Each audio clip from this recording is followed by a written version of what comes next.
Thanks for the invitation. I've just realised September 1996, 27 years ago, is when we did this, so some of you might not even have been born then, I don't know. Anyway, so hopefully this will be a sort of a look back at what we used to do. This is about, you've been learning about technology and instrumentation and all sorts of stuff apparently today. Well, this is what happens when you land on a site and you haven't got anything. Because in those days, remember, it's pre-digital cameras, pre-digital virtually anything, so it was all rolled film cameras, everything had to be recorded by hand, and you could walk off site and lose the lot, which is very, very scary. So anyway, I'll move on because we're not a lot of time. So I'll just read this bit out. The application of scientific procedures to the collection and recording of information and evidence related to the deposition of human remains is essential so that it can provide good and impartial data or evidence of how these people were treated during life, at the time of their death, and post-mortem. And obviously the Towton assemblage, which I'm about to show you, provides an excellent window into this evidence, particularly in times of war.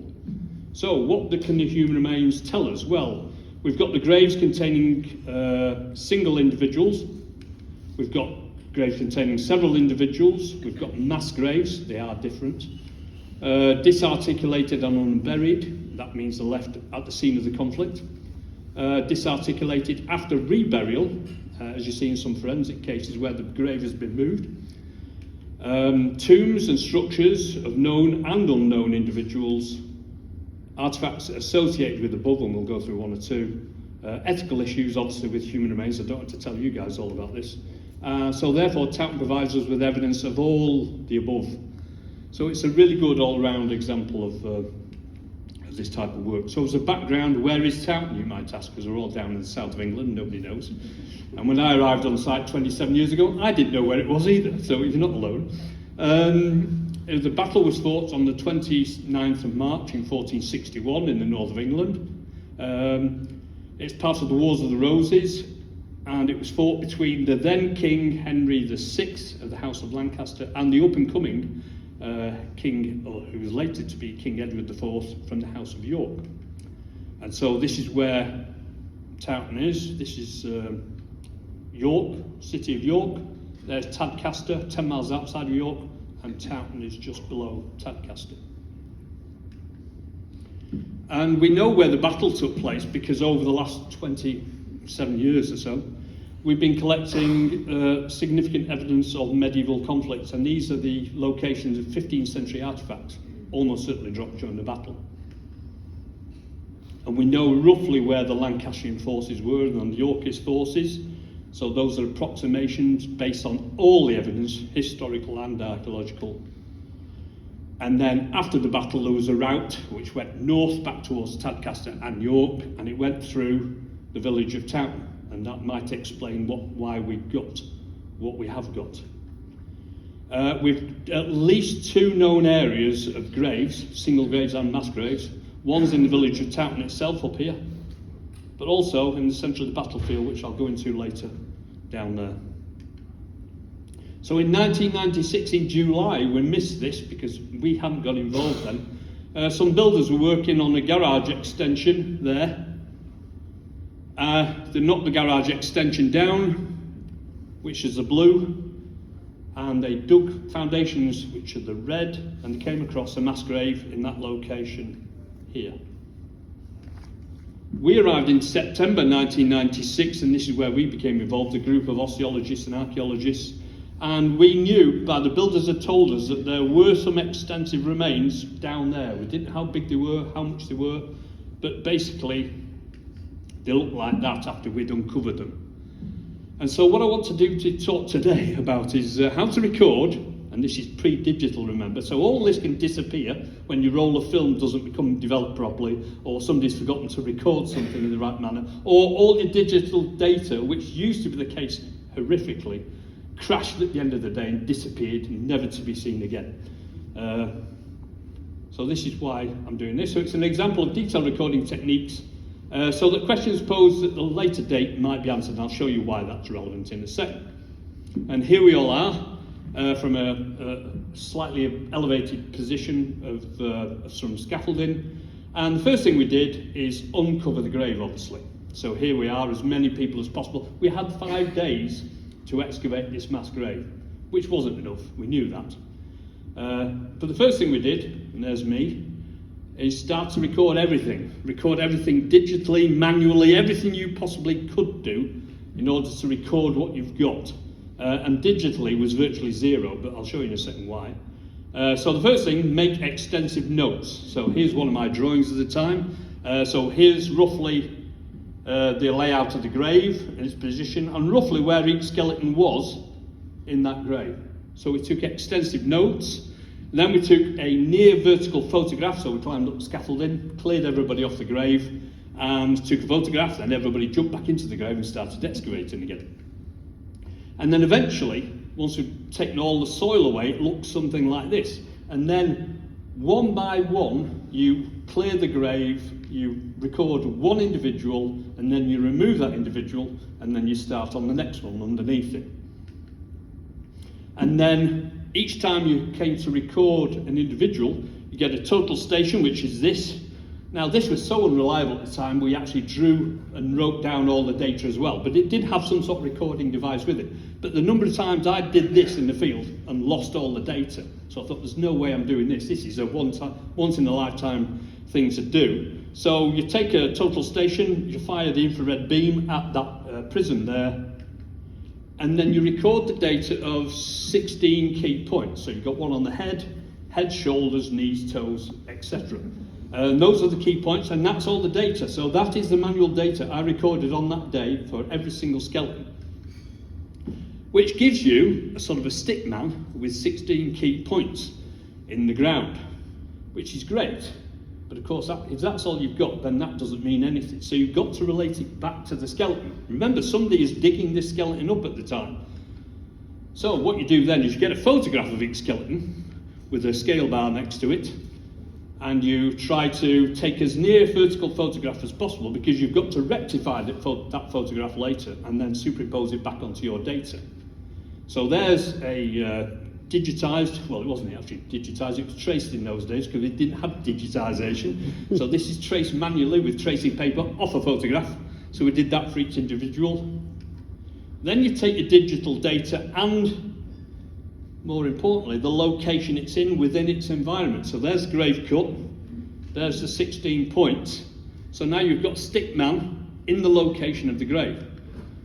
Then you superimpose everything, your drawings, your photographs, your data, and you come up with that, which is 16 points to locate that skeleton in exactly that point of the ground. And you only have to do that 38 times in our case. Which involves all the excavation, everything with it. So it's a huge amount of work. And remember, we weren't certain we had this data until we went back to the labs and then processed it all.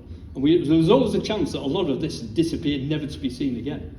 And then you just hide away in a hole or something and forget about it and retire and pretend you've never done it. So what I'm going to show you now is all that data.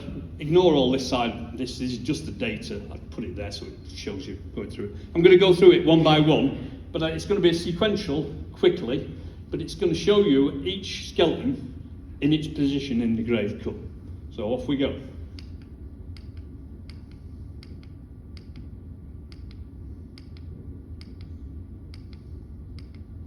As you can see, there's a slight pattern there, and these are the way they were put in the grave.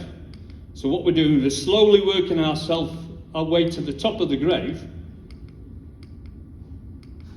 And then, next one, for some reason, they turn the skeleton round.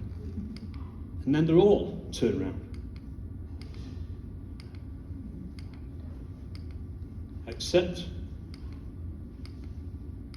that one, which is lying north-south, which was a complete anomaly. It didn't form any pattern whatsoever. It's number 16, that's on the top, right on the very top, and that's what they look like when they put them all together. Now this is all, hopefully, all the data that you've got that you can then investigate.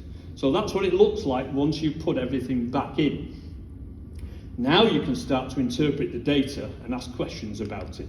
So, interrogating the data. So you get one skeleton, this one for example, and you go back to your notes and you think, what did people think about that skeleton? Well, this one is notorious because he had knees touching, but also his arms are behind his back in a ridiculous, stupid situation.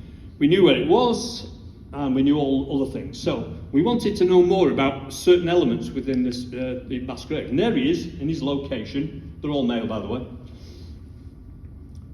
But also, when we got to the bottom of the grave, we found this, which was a spare arm. These other arms, we knew these belonged to other individuals, but we got down there and there's nothing on the end of this arm, and we thought, we must remember that. We want to know what's going on there. And there he is. Sorry, it is. There's the arm. So, of course, we need to investigate that further as well. There's the drawing of the arm with everything else that was around it. So what we've got is a huge amount of data. Can we untangle anything from this madness?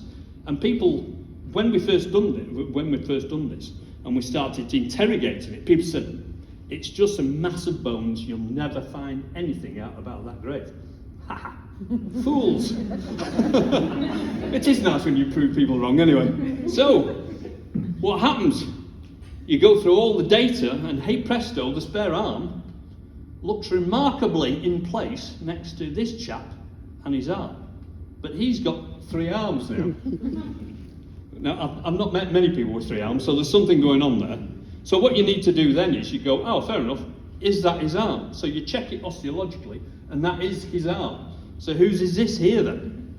So you get rid of that, but that doesn't change the fact there's still a spare arm. So then you've got to do it all again. And what you do then is you go through the whole system, one by one, where on earth does this arm belong to? And hey presto, the arm belongs to this chap here. And you're going, hang on a minute, why did we record that as a spare arm?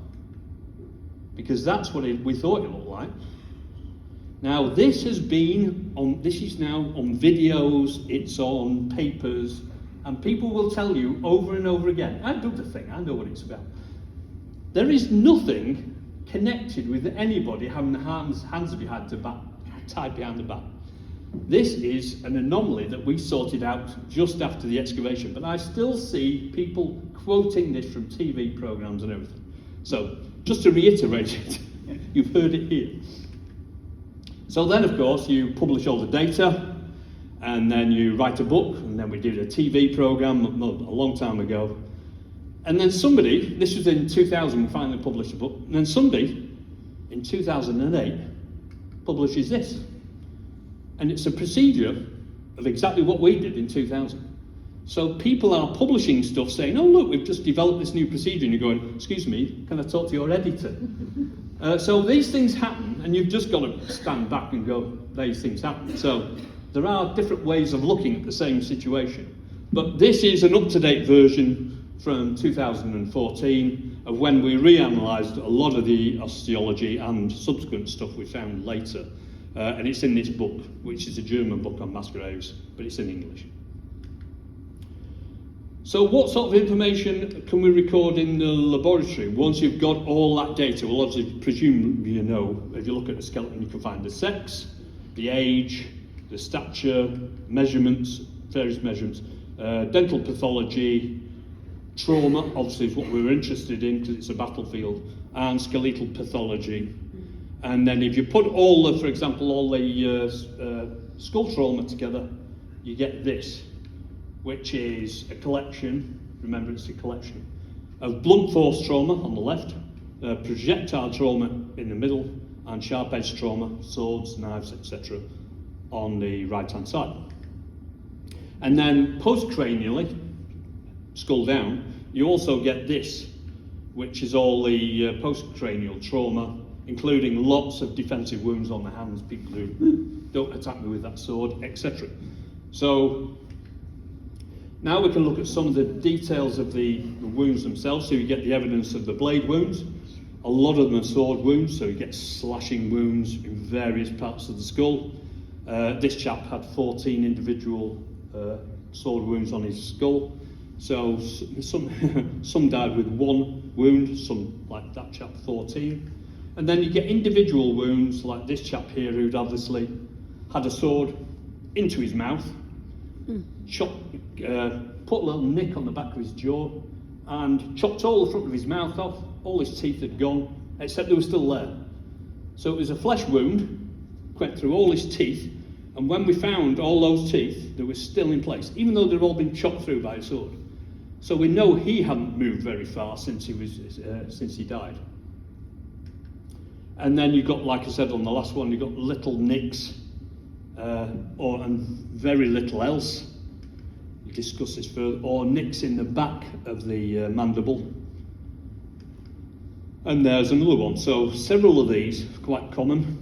I'll tell you something else about that as well. It's important if we've got enough time. One of the things we thought about is it somebody trying to remove a helmet afterwards? Remember, you've got lots of plate metal.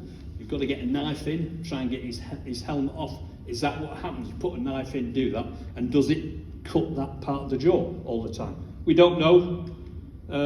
Not just the helmet, but the beaver that holds the neck protection on, that is held by a strap there as well, in a very similar location to where these knife wounds are. And then you've got postcranial wounds, which are a lot more minor, but for example, a stab in the pelvis, like this chap here.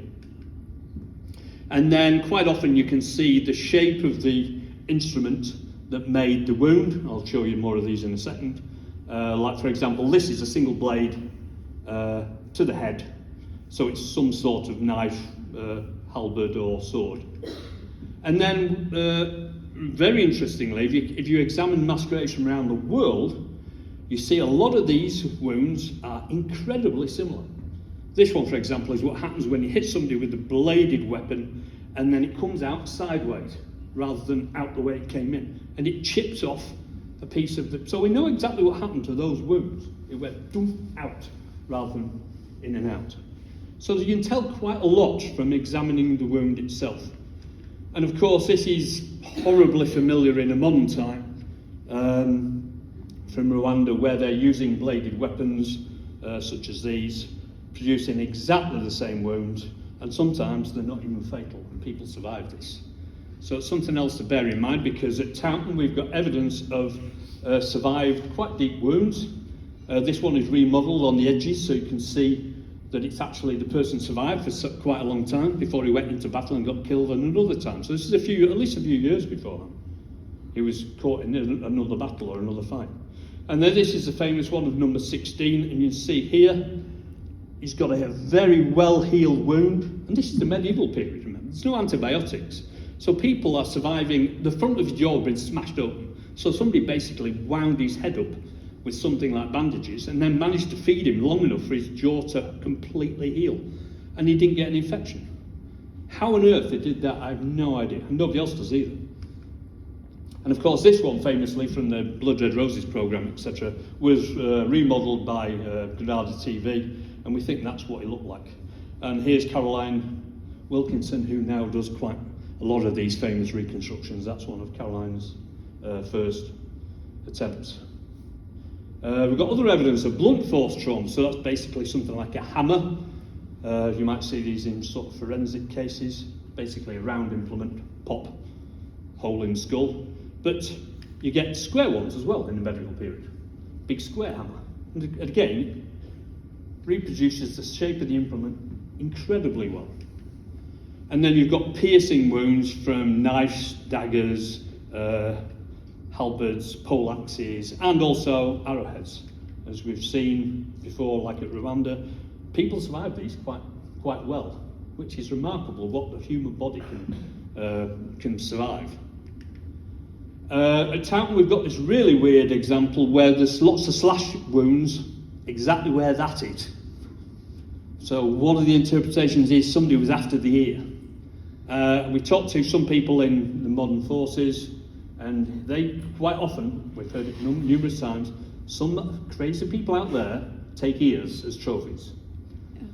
It looks like they've been doing that for a long time as well. Don't ask me, I don't understand. But so, as I've said before, people survive the most ridiculous head trauma. And so we have to take into account that these people, although they were dead at Towton, So a lot of them survived extensive trauma beforehand, and almost certainly were involved in another battle. We can start looking at the statistics on some things, for example, how old they are. So we've got the age ranges. We can see how tall they were. So you've got the stats, average of 5'2" to 6 foot, 5'8", which is quite high in the medieval period for an average. So that's not bad, probably about an inch higher than they would have been. So there's a lot of tall people in there for some reason. And then, of course, we've got a minimum number of individuals. On this one from the mass grave, even though we had a large number of people in, we had a minimum number of 38. Now remember, this is only half the grave as well, because the builders removed half the grave before we got there. So 38 minimum number. And then we did some more excavations over the years. Here's Towton Hall. So here's where we found the mass grave. Here's where the builders found the first grave, which we didn't see. And then in 2002, we did another excavation there, found another half of an individual. 2003, we found another excavation there, right on the edge of this mass grave. Then in 2005, the Royal Armouries in Leeds funded us to do an excavation inside Towton Hall itself. So we did this excavation. So we got those two first, 2002, 2003, and then 2005. So here they are, slightly more detail. So first of all, there was an anomaly in that there was a triple grave, but a single grave next to it, next to them. And they had extensive head wounds. So and we know them from the Battle of Towton. And there he is. Now this chap had something weird going on, because somebody had put a stone on each shoulder. And it was very specific. There was no other stones like that anywhere near it. And we're thinking, what on earth is that about? So we did a lot of research, and there he is. Stones on the shoulder, just below the floorboards inside the Towton Hall. So his face didn't survive because people had been walking on it before they put the wooden floor on. And there is the location of the grave. This is his grave here. And there was a post hole. And next to the post hole, there was this bead, which is very distinctive. And it looked like something I'd seen before. Also, the anomaly of the head I'd seen before, because there's two stones either side of it. In this case, this chap is a priest. And this is what they quite often did to priests. They anomalised the head for some reason. So is this what they're doing? In which case, is that a rosary bead, and has somebody hung the rosary beads over his grave? Remember, there's a post hole with a little bead next to it. Complete wild fantasy, but it is actually possible. So who knows? Probably never be able to prove it. But is that a priest? In which case, in theory, we might be able to find out his name. We've still not done yet. So here are the chaps from the triple grave. So we've got skeleton 111. I'll whiz through these because we haven't got a lot of time. There he is where he was lying. That's his skull, with again the little nick on the back of the jaw. That's skeleton 112, where he's lying, and that's his skull. And he's the one who had the skull trauma where he chopped the front of his mouth off. And then there's skeleton 113 on the left-hand side of the triple grave. And again, that's he had extensive trauma on one side of his head, right-hand side of his head. So we look at the 15th century artifacts, and now we know that the battle is in that location. We look at we've already looked at this grave up here, the mass grave from Towton. Now we did some investigation in the centre of the battlefield, and in the middle of the battlefield we were doing some geophysical survey on this area here, and we found two human teeth on the surface as we were doing the geophysical survey. So we did an excavation where we found the teeth, and we found this, and it's the edge of a mass grave. And inside the mass grave, there's lots of bones with lots of trauma on them, and these are the mass graves from the centre of the battlefield. These have been missing for 150 years, so nobody knew where they were. But this is disarticulated human remains. They do not form skeletons. They are completely disarticulated. And what's more, most of the big bones have gone. So the skulls have gone. All the long bones and the arms and bits and pieces, all the big stuff has gone. Because in 1483, Richard III gave a grant to clear these graves. He says, this is what happens when you clear a medieval grave. And the king gives you lots of money to clear them, so you don't do it properly. And take the money and run. So there is extensive amounts of human remains in the rest of these pits, and there are a few pits there, we know that.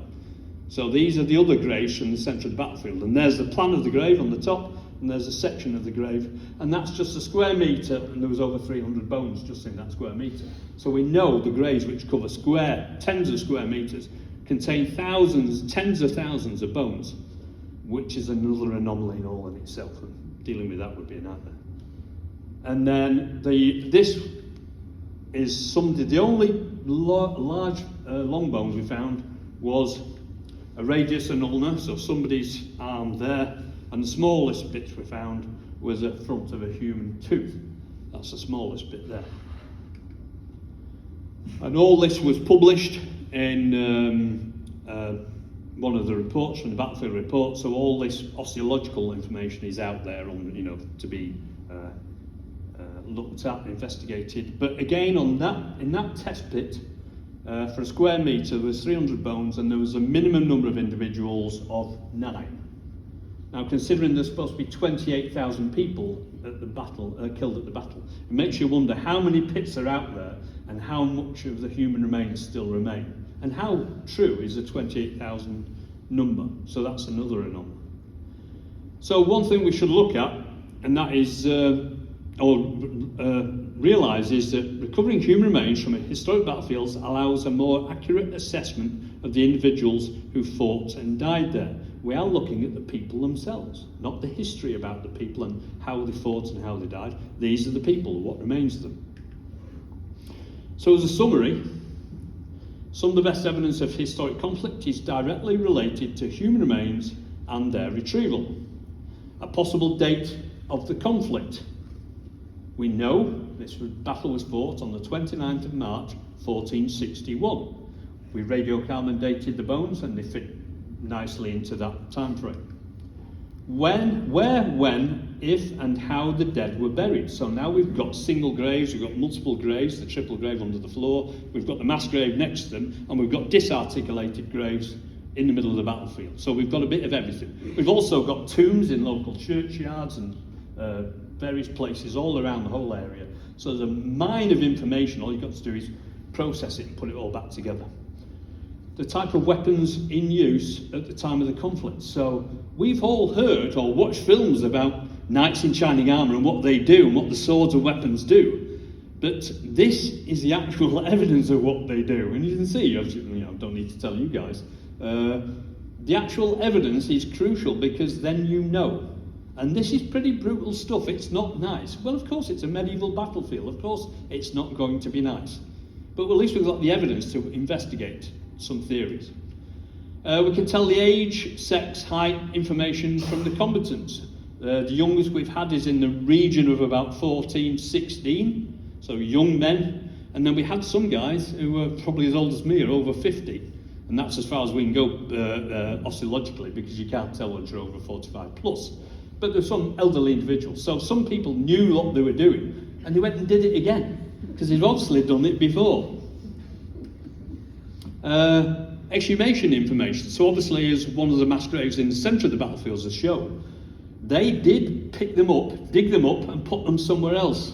Now, there are examples of this forensically. When people don't want you finding their residue of their conflicts and things, they do dig them up and they try to hide them by putting them down mine shafts or throwing them somewhere else. So we've got evidence of this. And when you know what to look for, you can see that this is exactly what goes on, because it's very, very difficult to remove all evidence of what you've done. And as we found, there's extensive evidence about it around somewhere. The origin of the combatants. Now we can start getting into the really heavy-duty DNA, thingy. Words gone completely out of my head. Analysing the teeth, find out where the dentine, etc., where they grew up. So you can tell where the combatants were born, generally where they grew up, and all sorts of other information about familial connections, and we think we might have a family at Towton. We're investigating that at the moment. Medical knowledge at the time. Some of these people were extensively damaged. And in the medieval period, you'd think, oh, well, they just dropped dead and died due to extensive infections. No, they didn't. People looked after them and knew how to look after them. And they did survive, and we've got evidence of it. So, no problems there. The treatment of the dead is the same, you know, how they buried them, why they buried them in that way. The mass grave, I forgot to tell you, the chap at the end, who was on his own, buried in a completely different direction. What you've got to do is you've got to apply common sense. Somebody's got to dig that hole. So if I am in charge of you guys, I would go, you dig a hole and put these people in it. Well, if you're tired, etc., or you're bored or whatever, you dig the smallest hole possible, then you cram them all in. And there's distinct evidence of these people being put in all the places in the side of this hole where you could fit another person. And I think that's what's going on. But they were not following Christian method of burials. So were these people the enemy? Were the people who were burying atheists, didn't give a damn, or were not getting paid enough to care? Or if they're the enemy, maybe they'd actually wanted to do them harm, well, you know, psychologically.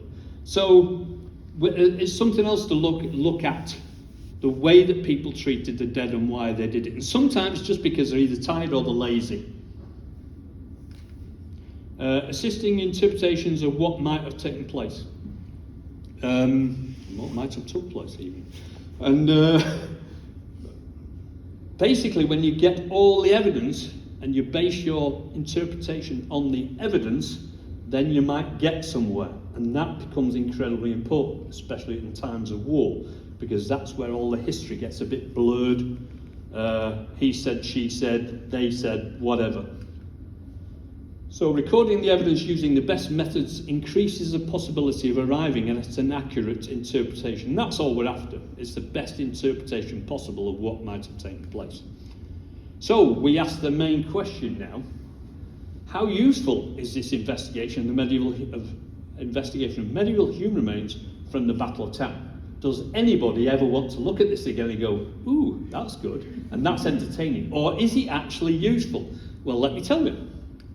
It was used a few years ago, because they found this chap under a car park, and they compared his injuries with all the injuries I've just showed you from Towton, and they arrived at an interpretation of how he died.